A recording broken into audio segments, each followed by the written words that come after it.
Welcome to the very first Not a Boring Tesla podcast.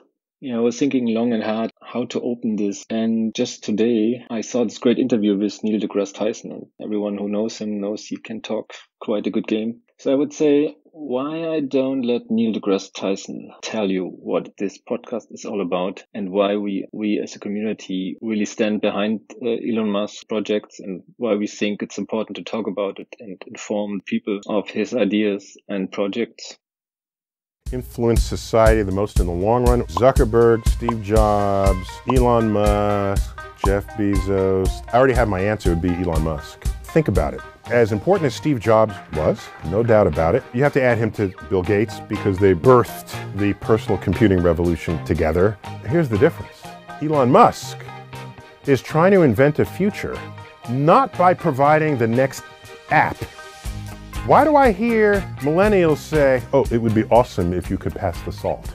Is that how you're using the word awesome? Excuse me, when I was growing up, awesome was applied to when we walked on the moon, when we cured disease, major societal advances, that's what we applied the word awesome to.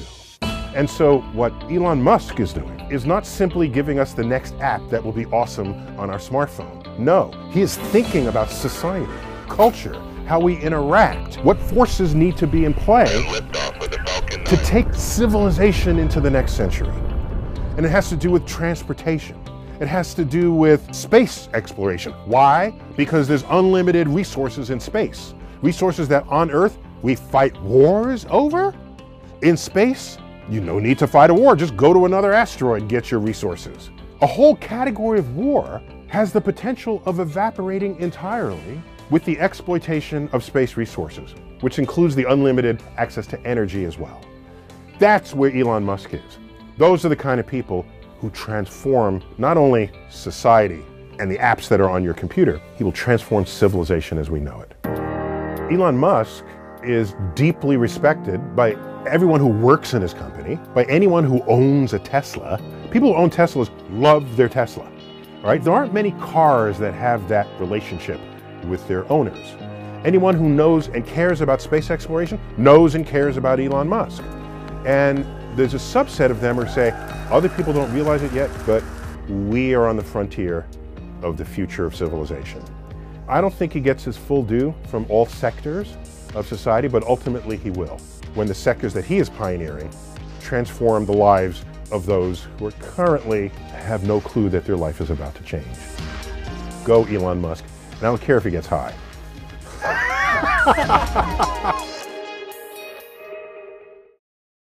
So I hope you bear with us about technical imperfections, because we really do this as an enthusiast project, because we just want to share all this awesome information and ideas, and we don't have professional equipment and we're not getting paid for any of this. So it would be great if you could support us, obviously, with ideas, resources, maybe even Patreon. So let's start off with the AI prayer.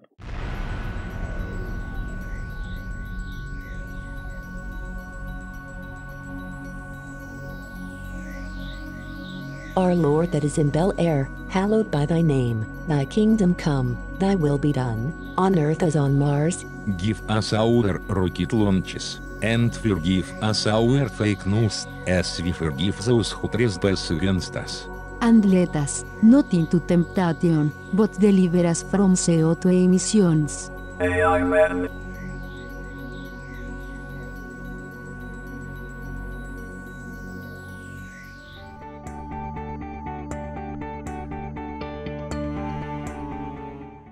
Yeah, as mentioned before, Pravduh comes from a tweet of Elon, and then this is about truth in media credibility, all that stuff. And here I want to do a shout out to Clean Technica, Janan Bose, who is spearheading the Pravduh series on Clean Technica. What's pretty cool is that May Musk, under her Twitter account, joined in on the FUD fight. You know, FUD standing for fear, uncertainty, and doubt. Basically what Pravduh, the Clean Technica series, what Pravduh is doing is checking every week any news source, any news headline, and they check the sentiment of the headline. Is it negative? Is it neutral? Is it positive? Yeah, it's a good indicator of how the sentiment in the media is. So for October we have 756 articles, and if you compare it to the actual news stories, there are basically just 10. So in this Clean Technica report you see the list of positive, negative and neutral articles.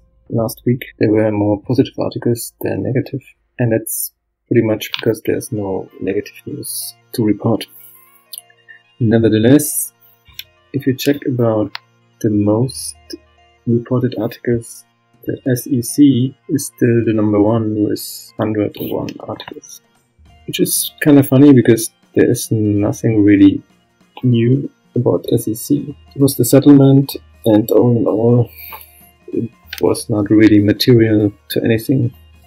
So if you think that 10 newsworthy stories are multiplied into hundreds or thousands of articles, you will realize that there's a lot of noise out there. And to cut through the noise, what the journalists do is, well, mostly it's the editor of the outlet.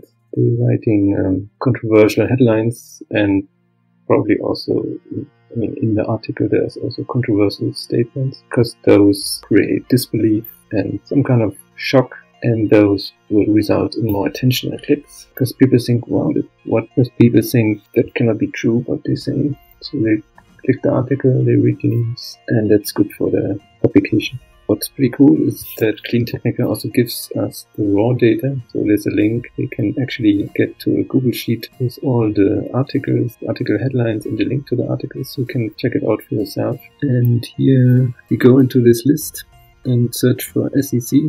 For example, we're getting an article from Business Insider about Asialia Banks. Not really sure how to speak that. So Business Insider takes Asialia Banks, a rapper who's pretty much no expert or any authority at all in this matter. They ask her why she thinks Elon Musk should settle with SEC. I mean, it's pretty hilarious to think about. But yeah, that's the level you have for articles, from serious to entertainment at best. We coming to shorts stories, because they are short stories, but they are also stories about shorts. Elon Musk, he likes to tease the short sellers in Twitter. Recently he said, short shorts coming soon to Tesla merch, and he made a lot of jokes about it, like being sexy, since, you know, Model S, 3, X and Y, sexy shorts. And then he asked, what are your favorite short? And he said they fit together very well with paired with thigh-high sock boots. Yeah, anyway, there's a lot of dad jokes about shorts. You can say a lot about Tesla, but one thing you can't say is that it lets people cold. I don't think there's any other company that's so polarizing. And oddly enough, about the same facts and informations, people get totally opposite conclusions, which is quite fascinating, really, if you think about how different people can think and how they come to different conclusions over the same information.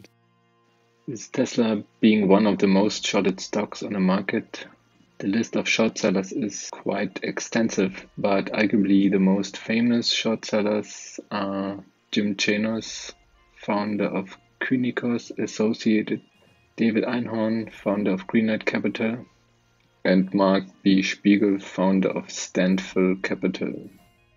Jim Chanos doesn't appear publicly as aggressive as the other shorts, but he's still very vocal and has a big platform. Nevertheless, most of his theses can actually be disproven, and there's a great video from Galileo Russell from Hyperchange TV. You should go check it out, where he goes in all the details why most of his theories are wrong. So Galileo takes every claim and basically debunks all of it. There are things like executive departures, and then Galileo shows in the video that it's actually industry average and not very unusual. Then Janos' next big point is that Tesla, according to him, is structurally unprofitable. So the point that Janos is making is that the revenue forecast for Tesla every year is corrected down, and that he thinks they will never make a profit because they always keep correcting the forecast. But this is a wrong assumption, because actually the forecast comes from analysts, and they are the ones who don't know correctly how to model the revenue forecast, so they have to correct their forecast, and it's not Tesla that is at fault here. And all the other points from Janos can be easily debunked. He talks about competition, that Porsche comes and iPace and Mercedes, Audi, but as the recent news shows, is that all those car makers have huge problems to produce the cars on time and to make it profitable. So, and even Porsche recently announced they plan to make 20,000 Porsche cars per year. This will hardly put any dent in Tesla's business, if at all, rather in Porsche's business itself. And if you think about it, about 20% of Americans say, yeah, they want EVs, electric cars. So the demand will outstrip any possible supply in the near future. The other points like autonomous driving, which on paper maybe others look better, but in reality only Tesla has compelling solution. And other points he making can be all pretty easily debunked. Anyway, it's already long enough to talk about this. Go check the video out from Galileo on YouTube, Hyperchange TV. I think you will like it. Similar to Janos, David Einhorn also got lucky with a big short position in Lehman Brothers. And similar like Janos, he's very good in financial industries, but he also doesn't have a very good understanding of technology. And I think this is also the problem. Just because you got lucky once, or you have a few cases of shorts that worked out well, it doesn't mean that this new case must be the same or is the same. And to compare Tesla with Lehman Brothers is pretty ridiculous, because most incumbent car makers and auto brands are like banks. I mean, GM is mostly a bank, and to understand technology companies needs a different type of skill. And those shorts, mostly they don't even have a very large fund. I mean, if you see at other Tesla investors, they have asset under management in sizes of 200 billion or more. While shorts maybe have a couple million, if it's a lot, 100 millions, but they make the biggest noise and they get the biggest attention. And also it should give people to think that David Einhorn's fund is down to 5 billion from 12 billion in assets under management. So I think when the dust settles, David Einhorn will have lost a lot of money and Tesla will be still there and will prosper. Because you can't bet against the company, but you cannot bet against enthusiastic customers that love a product and want to buy it. It's pretty stupid. Capital's David Einhorn knocking Tesla today in a letter to investors, comparing it to the now bankrupt Lehman Brothers and saying the, quote, deception is about to catch up to them. He writes, Lehman threatened short sellers, refused to raise capital, it even bought back stock, and management publicly suggested it would go private. Months later, shareholders, creditors, employees, and the global economy paid a big price when management's reckless behavior led to bankruptcy. Is David Einhorn right? You probably feel differently. I know that you are long Tesla shares. Why do you think Tesla is very, very different from Lehman Brothers? Well, first of all, David Einhorn has the most absurdly poor results of any manager of money over the last 5 years that exists today. His fund's been decimated. He's actually a lot more like Lehman Brothers than anybody else. So I feel bad for him and his shareholders, down 25% this year. We started a fund at our firm called the Opposite Einhorn Fund, where we just do exactly opposite of what he does. And it's worked amazingly. So that fund's up 25% on the year. But that being said, if JCPenney and Sears are somehow still not bankrupt, my least concern is Tesla when their revenue is about to double. to $6 billion for the quarter, and they're about to be cash flow positive. I think the business models are pretty different. Those are very different business models. It's not about business model. The fact that these companies have been struggling for so long and managed to still find capital and stay in business is a miracle. So a vibrant, fast-growing growth story that has one of the most amazing products ever created in doubling revenue. Ross. I mean, how many companies are like that? There's an interesting article, it's already a little bit older, from May, from Renew Economy. The headline is why so many people are so desperate for Tesla and Musk to fail. And I think the article summed it up pretty well. What's the motivation of short sellers, in general critics, why they think that Tesla should fail or will fail. But arguably from all the short sellers, Mark Eagle is probably the most controversial and borderline unethical. If you just check his Twitter accounts, you will see a lot of very aggressive tweets. And for some of them, he already got blocked, or at least the tweets got removed from Twitter. So it's pretty amazing if you think that those guys, they control billions of dollars, and oftentimes they let the emotions get the better of themselves. You can argue there's two cults. There's the anti-cult of Tesla, and then there's the pro-cult of Tesla. And arguably the anti-Tesla movement is way more extreme in their measures. And to make matters worse, he's not only inflammatory and outright insulting on Twitter, but he's also wrong 90% of the time with his predictions. There's a great thread from Never Too Late on Twitter, and he did a lot of work collecting all the claims and predictions that Mark Spiegel did, and pretty much all of them turned out to be false. So you can take some time and scroll through it, it's pretty interesting. And for example, he had 19 articles in Seeking Alpha, and only one of them proved right, one of the predictions. In March 2018, he wrote in a letter he thinks Tesla's the biggest stock bubble ever, and now we have end of the year and nothing happened. So let's do a walk on memory lane.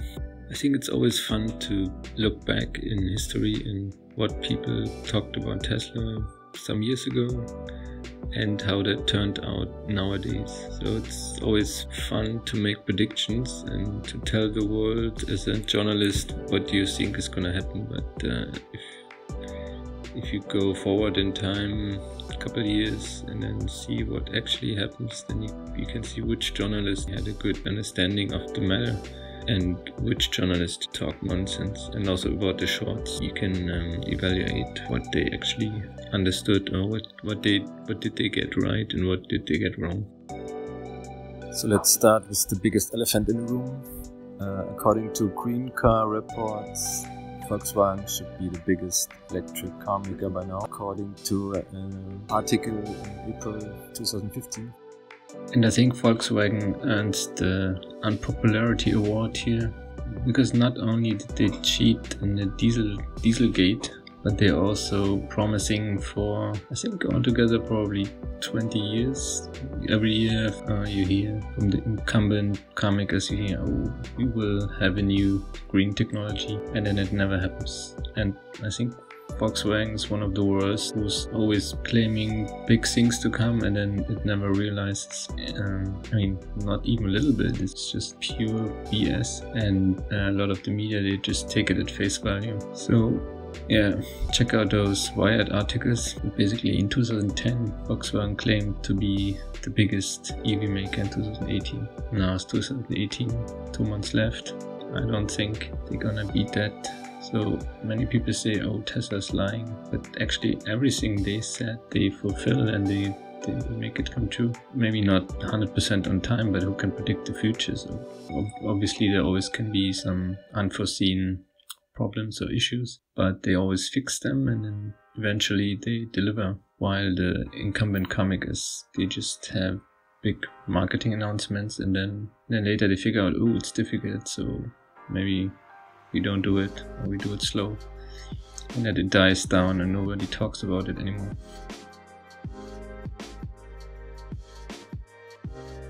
Also not bad is the BGR article saying that Chevy Bolt is a competition, and we all know that this didn't turn out to be the case. In fact, Chevy Bolt is in the sales almost nowhere to be seen, while the Model 3 outsells everything on the market. MIT Tech Review said Tesla has more broken promises.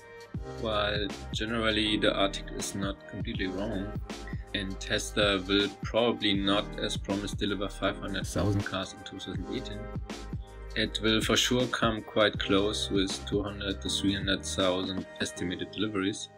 And also the article mentions that actually this timeline was moved 2 years ahead. So originally Elon Musk said 2020 was the full-scale production, but they moved it 2 years earlier. So they almost reached the goal in 2018, but for sure in 2019. So the stretch is actually not that much. And HBR all thinks Tesla cannot scale. Mostly those articles in 2015. Well, definitely can be sure that Tesla did scale and quite a lot. Also, Kara Swisher from Recode Decode, the old grumpy lady of tech, as she calls herself, interviewed Elon Musk in about 1 hour interview with a lot of interesting details. You definitely should check it out. Okay, let me show you some snippets. And I have to say, Kara does a really good job in being entertaining but also serious, and get Elon Musk to open up and talk about some really interesting perspectives and ideas. Okay, it is Halloween night, and I have gotten my treat, which I've been asking for a while. I'm here with Elon Musk at the headquarters of Tesla. Is that right? The right pronounce? Is it Tesla? Tesla, yeah. Whatever. But, okay. By the way, I think your costume is great. Thank you. I'm dressed as a lesbian from Castro in San Francisco. That's what I look like. I'm here with delicious coffee. We are going to have a long discussion about all kinds of things. Elon's been very nice to do this in the evening here. And we've been chatting about all kinds of things, but we're going to get into it really quick. We're going to talk about Tesla. We're going to talk about SpaceX. We're going to talk about this year. We're going to talk about the Boring Company. And anything else Elon wants to talk about, because people like to hear you talk. Well, I tweet interesting things pretty much as they come to me, and, probably with not much of a filter. Mm-hmm. And why? I find it entertaining. And Okay. I think, other people might find this entertaining. Sometimes they do. Right. And sometimes. Yeah, it's pretty random. Mm-hmm. Just at night, when you're at home, you're doing this? Yeah. Yeah. Mostly at home. Yeah. It's mostly, I think people, I spend a lot less time on Twitter than people probably think. It's like maybe 10, 15 minutes or something. Yeah, when people pay attention, Elon, when you do that. Yeah. It's pretty interesting what what people are most interested in.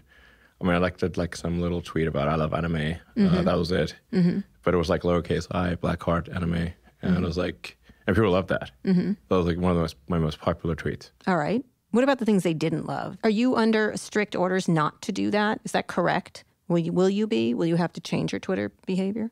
Not really. Not really. Under the recent settlement, you don't have to be careful about what you tweet. If it's anime, that's one thing. Mm-hmm. But it's just business. You can't. No, I think it's mostly just if there's something that might cause a substantial movement in the stock during trading hours, Mm-hmm. that's about it. That's about it. So you can't do that. Without somebody getting mad, no. Yeah, okay. That's a lot of people getting mad. So would you consider it, I'm going to get off of it in a second, but do you consider it a communications medium? How do you look at it? I mean, a lot of us use it that way. I use it that way. Obviously, Donald Trump uses it that way. How do you look at it? I look at it as a way to learn things, stay in touch with what's happening. It's like, it feels like dipping into the flow of consciousness of society. Mm-hmm. That's what it feels like. And then sometimes it's like kind of weird. Like I guess I sometimes use Twitter to express myself, and that's a weird thing to do, I suppose. Not so much. I mean, it isn't. I think sometimes it's very funny. Other times it's not so funny. Like some people use their hair to express themselves. I use Twitter. Okay, all right.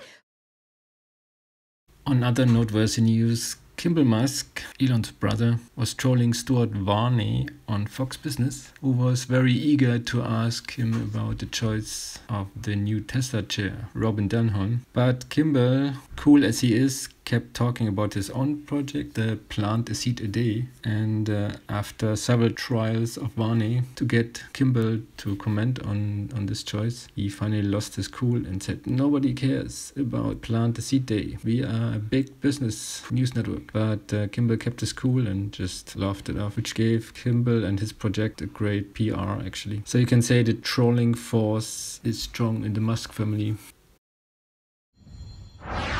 Earlier this month, Tesla announced that Robin Denham would be the new board chair at Tesla, replacing Elon Musk. Naturally, I wanted to talk to Kimball Musk about it. Now, he is Elon's brother. He's on Tesla's board, and he was on the show this morning. But this is what happened. Watch. For having me here, I'm so excited about Plant a Seed Day. Okay, hold on. I know you want to get to Plant a Seed Day. I understand entirely, Kimball. I am so happy for the future of Tesla. On March 20th, 2019, we're going to do a Plant a Seed Day. I am very happy for the future of Tesla. Let me tell you about a story about a kid in South Chicago. I don't need to know you're very happy about the future of Tesla. What I'd like to share is I am so happy about the future of Tesla, and Plant a Seed Day in 2019 will be a way for companies across America to participate. Come on. You think my viewers want to learn about Plant a Seed Day? Plant a Seed Day is going to be awesome. Are you kidding me? It's going to be amazing. We're going to get a million families to plant a seed. They don't care. Next, let's go to Elon's tweets. Man, there's so much stuff going on. Where do we start? So Elon had a lot of new tweets he did. Elon tweeted anime, just the word and a black heart, and it kind of exploded Twitter. I mean, some tweets couldn't even be opened or seen anymore. Then he retweeted one joke that he bought Fortnite and deleted it. So this was another tweet storm and almost broke Twitter. Then he interacted, I think for the first time, with Bored Elon, or second time. And then Bored Elon said, hey dude, stay in your lane, because Elon gets more like a satiric account sometimes. That really shows how cool he is about his fans, and then that he appreciates all the satiric accounts. I mean, there must be hundreds out there. Maybe we can, I guess in one of the next episodes, we can introduce all the interesting Elon Musk satiric accounts or fun accounts. So all the fun started when Elon tweeted considering taking Tesla private at $420 a share. And then funding secured. There was a big confusion about what really was going on, and people thought, hey, maybe that's just one of Elon's jokes. And then, but he made it at he made the comment when the stock trading was still ongoing in market hours, so that wasn't probably very smart. And then the stock exploded, went up, and then later it came out that from his perspective funding was secured because he had commitments, verbally commitments from many wealthy parties, and obviously there's no shortage on investors who are interested to invest in Tesla and increase the stake, but still it was not on paper. So because you think titles are just titles and not really important, he just deleted all his titles from the Tesla page, and immediately everyone was big in conspiracy mode and was thinking, wow, where are all the titles and where's Elon's titles? And speculation started. But then he said his titles doesn't mean anything. Legally he has to keep the title president, but the rest he just deleted them and think it's not important. So henceforth he is known as the nothing of Tesla. Also in the Recode interview with Curious Valentin, Elon talked about self-inflicted wounds. No, I mean, there's no question there's like self-inflicted wounds. Mm-hmm. In fact, my brother said, like, look, if you do a self-inflicted wound, can you at least not twist the knife afterwards? Like you stabbed yourself in the leg, like you don't really need to twist it in your leg. Right, you know? right. So like, why do you do that? Why do you do that? It's not intentional. No, well, okay. Yeah. It's, sometimes you're under a lot of pressure and your brother's wise. You're not getting much sleep. You're under massive pressure and you make mistakes. So Elon is kind of prone to create self-inflicted wounds and then make it worse by adding to it. But all in all, it didn't really have that bad of an influence. So he came quite well out of it. One thing is for sure with Elon, it never gets boring. You can be sure that there's another shock and awe tweet just around the corner. Actually, just yesterday, he tweeted that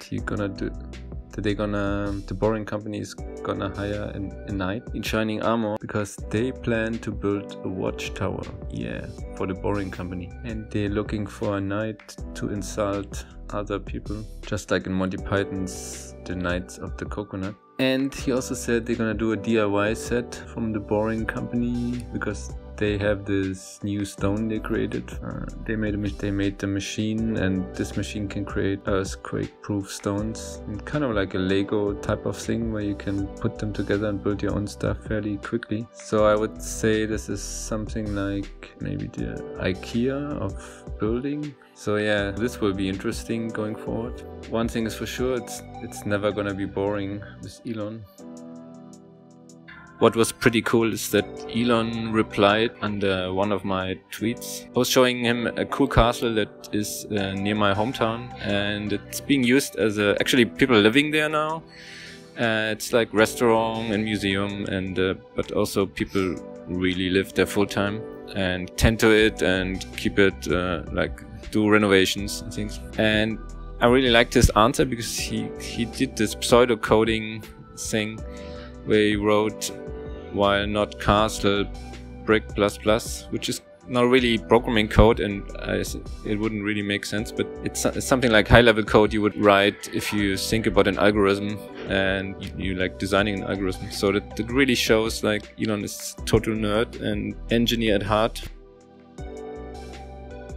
Hello, this is Dave from Not a Boring Tesla podcast, and I have some things to say about the wildfire situation in Southern California and Northern California.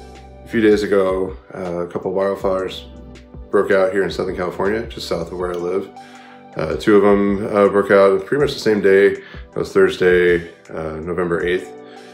And one was called Hillfire, and that burned just south of Camarillo, California, up in the hills, and is right now 65% contained. And the other one is a Woolsey fire, which broke out in Simi Valley, California by Rocketdyne, where the Rocketdyne site is, and started burning towards Malibu. They evacuated Malibu. As of last night, it was about 5% contained. So it's still a very dangerous fire. And a lot of press around it just because of who it's affecting.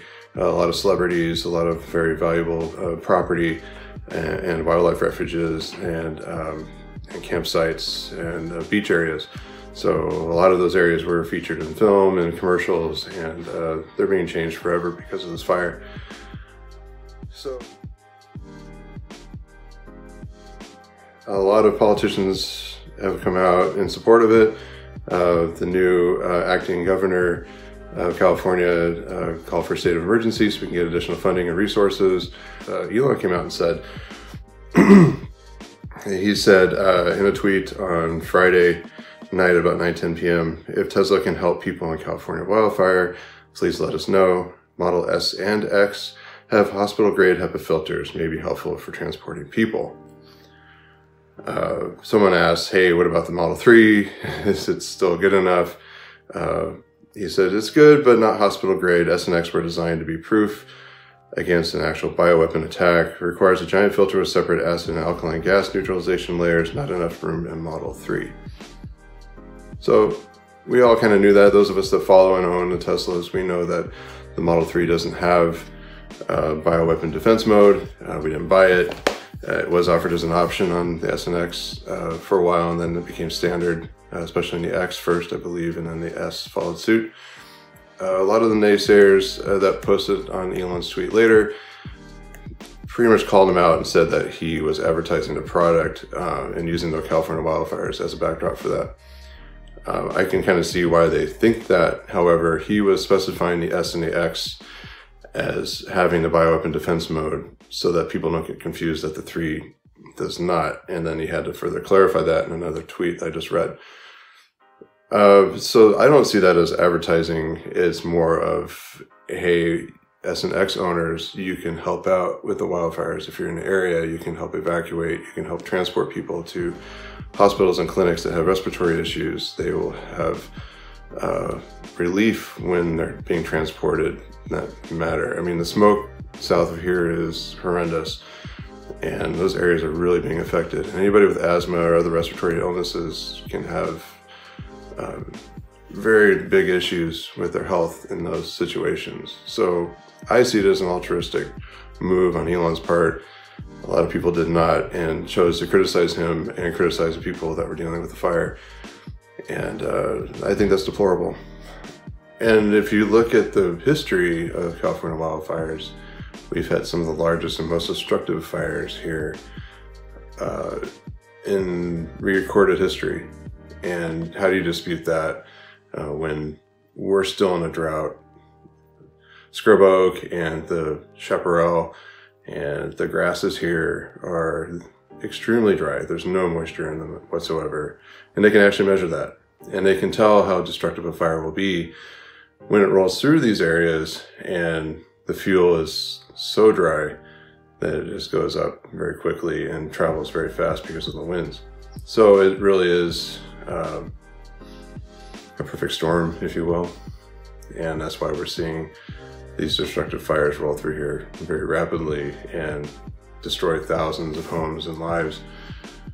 So to say that it's mismanagement by our local forestry services and open space reserves and those people that handle that is obtuse.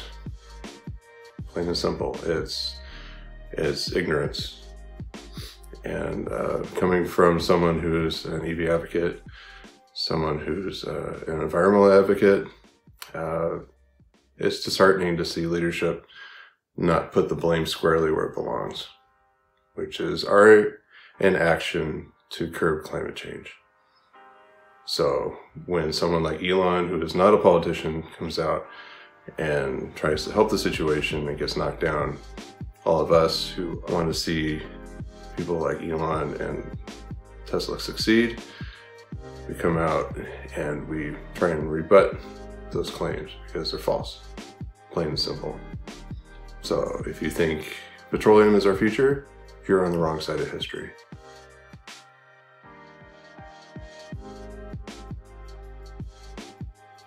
The fires here, they're still raging. Anybody that can help, please do, especially transporting animals and people in need, and just help if you're in the area whenever possible. But thank you for watching the segment, and appreciate all the help you can offer. I appreciate Elon and Tesla employees for helping as well. It's a big problem. We have a town down south of us, Malibu, that's cut off, and regardless if they're rich or poor, they still need help. They're still people. I think we forget that there's still people that they need help. So thank you. So hey everyone, this is Dave from Not a Boring Tesla Podcast. I'm here with Earl of FRUNKPUPPY. How you doing, man? Hey, I'm great, David. Thanks for having me on. I'm really excited. Yeah, thanks for joining me, Earl. So now that you own a Model 3 and all the videos that you've had, I guess when you kind of first started your Twitter account out, or maybe a little bit later, you had those dogs driving around in the car. Yeah. I thought that was pretty cool. Is that really the catalyst that kind of got your account going? That was part of it. I lucked out. I did a summon video of my car parking in my garage, and Tesla picked it up, and they tweeted it. And soon afterwards, Elon Musk then retweeted it. And I had all kinds, my account kept getting locked. It was a whole thing because it was all this traffic.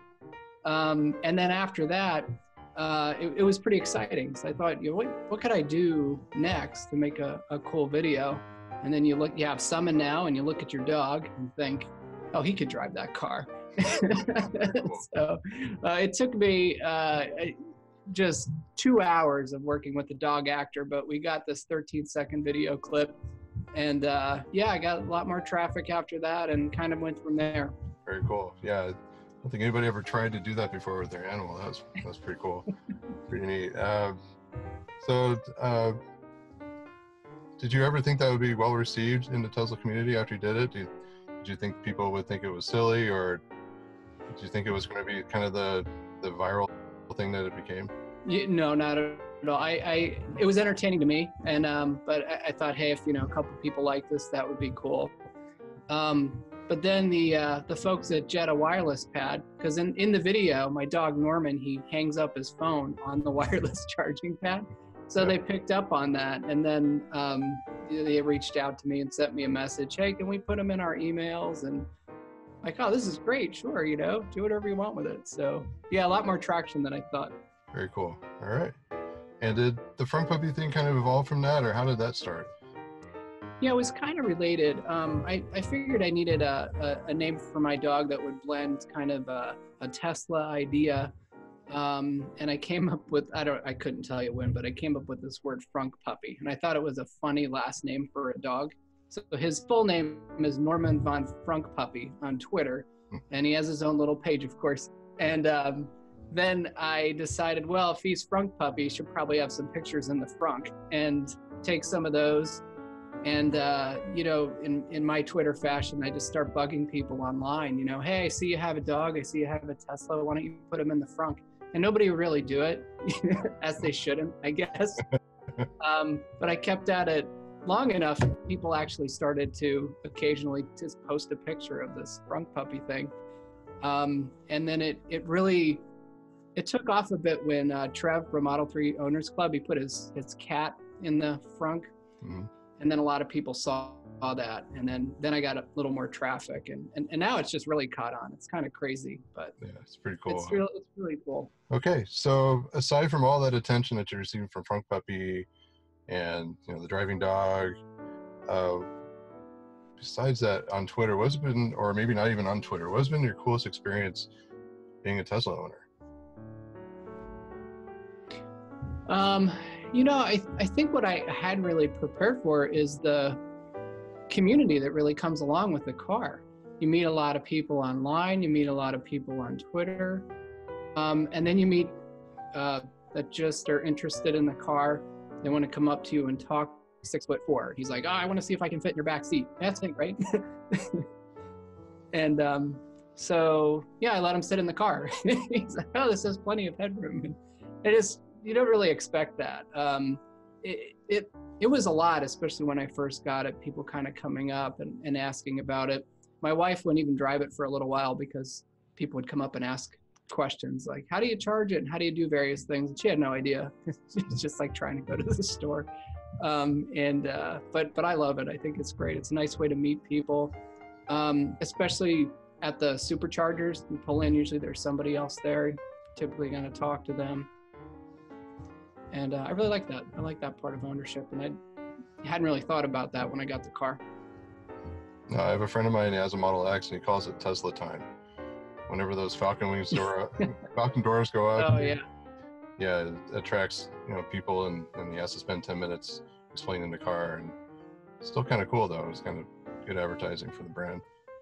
Do you feel that you have a little different attitude when you drive the car around versus maybe driving a nice car or some other cars that you own? Attitude, I feel safer. I feel much safer in the Tesla. It just feels like you could drive it through a wall. It's just a very solid car, not much body roll. But you're probably going to be faster than most of the cars that you're going to meet on the road that day. That's kind of a nice feeling. Toasted several Mustangs and Chargers, the lower end ones that they kind of look sporty, but they have all the equipment on them, big spoilers and everything, but they don't actually go very fast. So that's a lot of fun. I enjoy that part. Do you feel like you can get out of situations a little faster? Yeah, you feel confident, safer. Yeah, it's hard, and I go back, and my wife has a Toyota Highlander, and I drive it, and I get out of it. I forget to put it in park. I I forget to turn it off. I cut off people. I drive into traffic and I forget that I don't have like instant torque. It's a totally different experience. You forget to hit the brake pedal because you have that one pedal driving. Right, it's just very different. It's hard to go back. But yeah, I would say it's generally painful to drive non-EVs at this point. And do you give test rides in your car often? Yeah, I give a lot of test drives. I've given a lot at work. Anybody who asks about it, I always tell them, hey, come check it out, take a ride in it. People do approach me sometimes out in public. I've given those folks test rides too. I think it's fun. I think it's a good way to spread the word about the car. A lot of people haven't really seen them around, sat in one, driven one. And, with all of the negativity that can be out there in the press or online, that's just the best way to fight it. Now my coworker sat in it and he had said he was worried about the center screen and you wouldn't be able to see the speedometer and all the stuff you read. And, within 30 seconds, he's like, this isn't bad at all. I thought this would be really hard. It's right here, and that's the only way to challenge that. You just got to try it. Yep. And you don't have like a Ford dealership in every town. Some places don't really have any. So I think it's important for owners to do that. However, I should say it does put a lot of pressure on me too. I always feel like I need to keep my car clean. I need to keep it vacuumed. I need to keep the outside clean. You feel responsible, like a representative of the company. You're driving around in this thing. So. Exactly. And what do people first notice about the car once they get in and go on test rides or just check it out? I think they find that it's a lot roomier than they thought it would be. It looks kind of tiny. If you approach the car from the back, it looks kind of tiny. But when you sit in it, it's pretty big space. So people, I think, are taken aback by that. And also you have the glass roof over you, gives you a lot of headroom. And at least for me, the first time I sat in one, I was really impressed with how comfortable it was. I did not expect that. I assumed I'm not buying a Model S or an X. I'm going to get something with 4 seats and they'll be okay. But they're really nice. I really like the comfort of the 3. And I've had that too with people getting in the car. Like, oh, these seats are a lot nicer than I thought they would be. I don't know if you've had that same experience. I have. We've done shows and have had plenty of butts sit in the seat, and that's been the constant comment is, wow, I didn't expect it to be that comfortable. And the next thing they notice is no screen in front of them or no pinnacle, as they call it. So yeah, I just took a 1,300-mile round trip over the weekend between Friday and Sunday, and I got a bad back, like most people. And it's amazing that I can do that drive and be fine. It's a very nice long distance car to do a drive in. That's cool. Wonderful. And so kind of going back to the name of your Twitter account, the 28 Delays Later. Yeah. Shifting gears a little bit. What was that about? Did you have issues getting delivery of the car, or? Well, I had. I started it probably like a lot of people on Twitter and Tesla, just really to follow Elon, see what he's tweeting about, and to have a Twitter account. A whopping 19 followers, and I just came up with the name in a minute. One of my favorite movies is 28 Days Later, the zombie movie. Yes. And I'm in the midst of waiting for my car for several years, and there are always delays. So I that in there to be witty. You get a little attention to your account, and then you get some followers, and you just have that. You just have that name. So it really stuck, and that's why I changed it more recently to probably make it something more of what, maybe if I put more thought into it. Cool. Well, I think we're going to wrap it up there. Really appreciate your time today, and hopefully if we get a little more time, maybe I'll have you on again and discuss some other things. But for now, thank you very much. Yeah, sounds great. Thanks so much for having me on. All right. Take care, Earl. Bye. It's very important for the future of the world. It's very important for all life on Earth. This supersedes political parties, race, creed, religion, doesn't matter. If we do not solve the environment, we're all damned. Can you tell us a bit about yourself? Well, I'm a physician. I came in the United States 15 years ago, and I'm not sorry about doing this step. I'm originally from Romania, and I'm that kind of guy that's interested in to find more answers to everything happening around me. So I was really attracted to physics and chemistry, all the basic sciences, biology. To extract the energy from the fossil fuel has 4 components. Out of all those 4 components, only one is an active phase which generates energy, which it's kind of telling us that the efficiency of this engine is quite low, and scientifically comes close to 30-40%, which that means 60% the gasoline burn, it's useless. It's not generating any piece of energy. It just goes back into the atmosphere. You know, it comes out off as heat, as carbon dioxide, and all those particulates. Most of them, they do manage to escape and go into the atmosphere. But if you take into consideration the energy lost in transmission, the energy lost for all the other moving parts instead of the engine, the efficiency at the wheel, as we call it, comes close to 17-20%. So that's these are facts. I mean, this is science. And translated means if you burn 10 gallons of gas, only 2-3 gallons are used to generate movement. Everything else is a waste. The electric vehicles are more efficient because calculating miles per gallon, considering this mix of sources of fuels to generate electricity, puts an electric vehicle in the United States at about 55 miles per gallon if it's using only electricity to propel.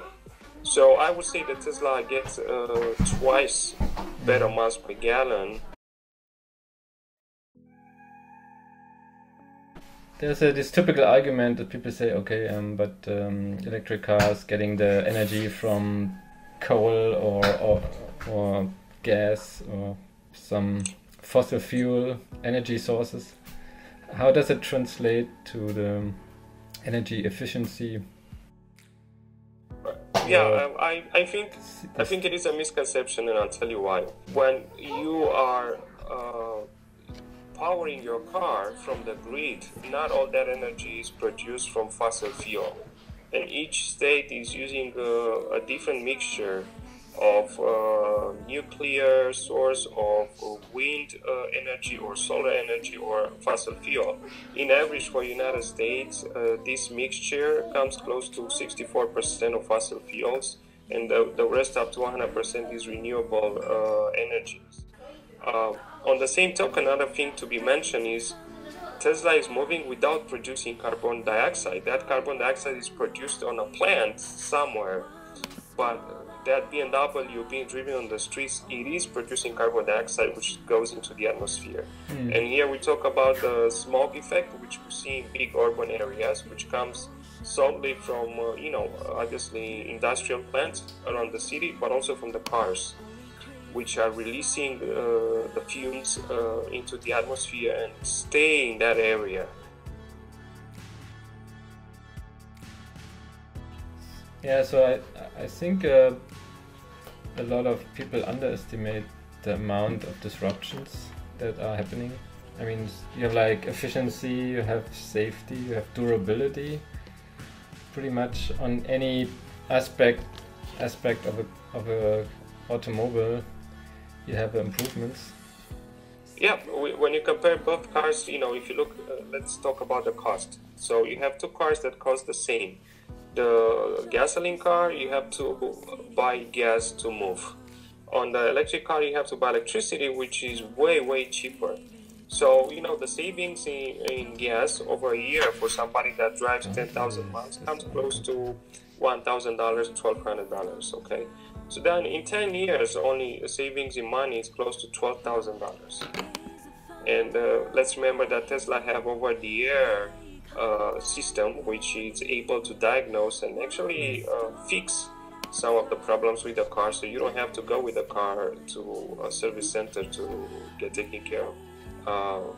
Then you look at the repair costs, which are way lesser than for a classic car. So you're saving money. When you have a product that is so reliable, so safe, saves the environment, the tendency for the people is to keep it. They love it. Okay, so when you love something, you don't want to let it go. So we're thinking about people keeping their cars longer, which obviously long-term pays off even more, because saves more money for the people, saves more the environment. Let's remember that a regular car releases within a year almost 2 tons of carbon dioxide if you drive 10,000 miles. You know, the perception shifts. People start realizing, oh, I'm driving my regular car, I have 20 gallons of highly flammable fuel in the car, and we've seen what happens when the cars are catching on fire. With electricity, it's easier to design a system that will self-protect itself in case something happens.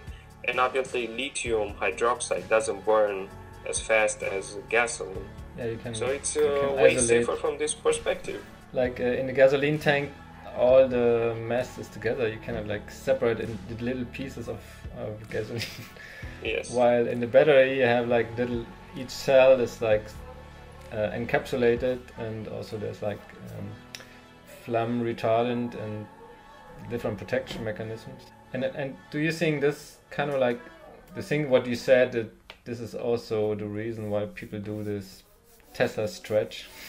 I think people got in the habit, at least here the view is, okay, I bought this car in 5 years, I have to get another one because after 50,000, 60, 70,000 miles, things will start breaking down, that will need replacement. So they prefer to get another car. Tesla, it's fundamentally changing the shift in the mentality in which, okay, we can make a product that's going to last you a very long time. It may last you as long as you live or even more. And we never look on the other side of consuming, you know, of all the waste. Because we're producing much more than we need, and for that reason we have to constantly buy things. We're producing lots of waste.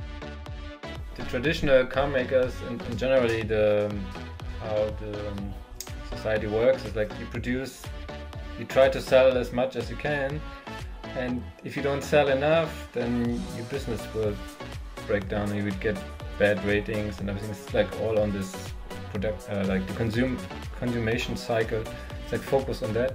Tesla like changing this narrative or this paradigm that you can make products that last very long and you can still be profitable in the way that you just keep innovating about new ways of harvesting basically profit channels. I mean, you can do like the service, like doing more service. You don't need eternally sell more and more products to be successful business or a profitable business. Great. Yeah, thanks a lot for your time and absolutely your knowledge, and looking forward to see you on the next podcast.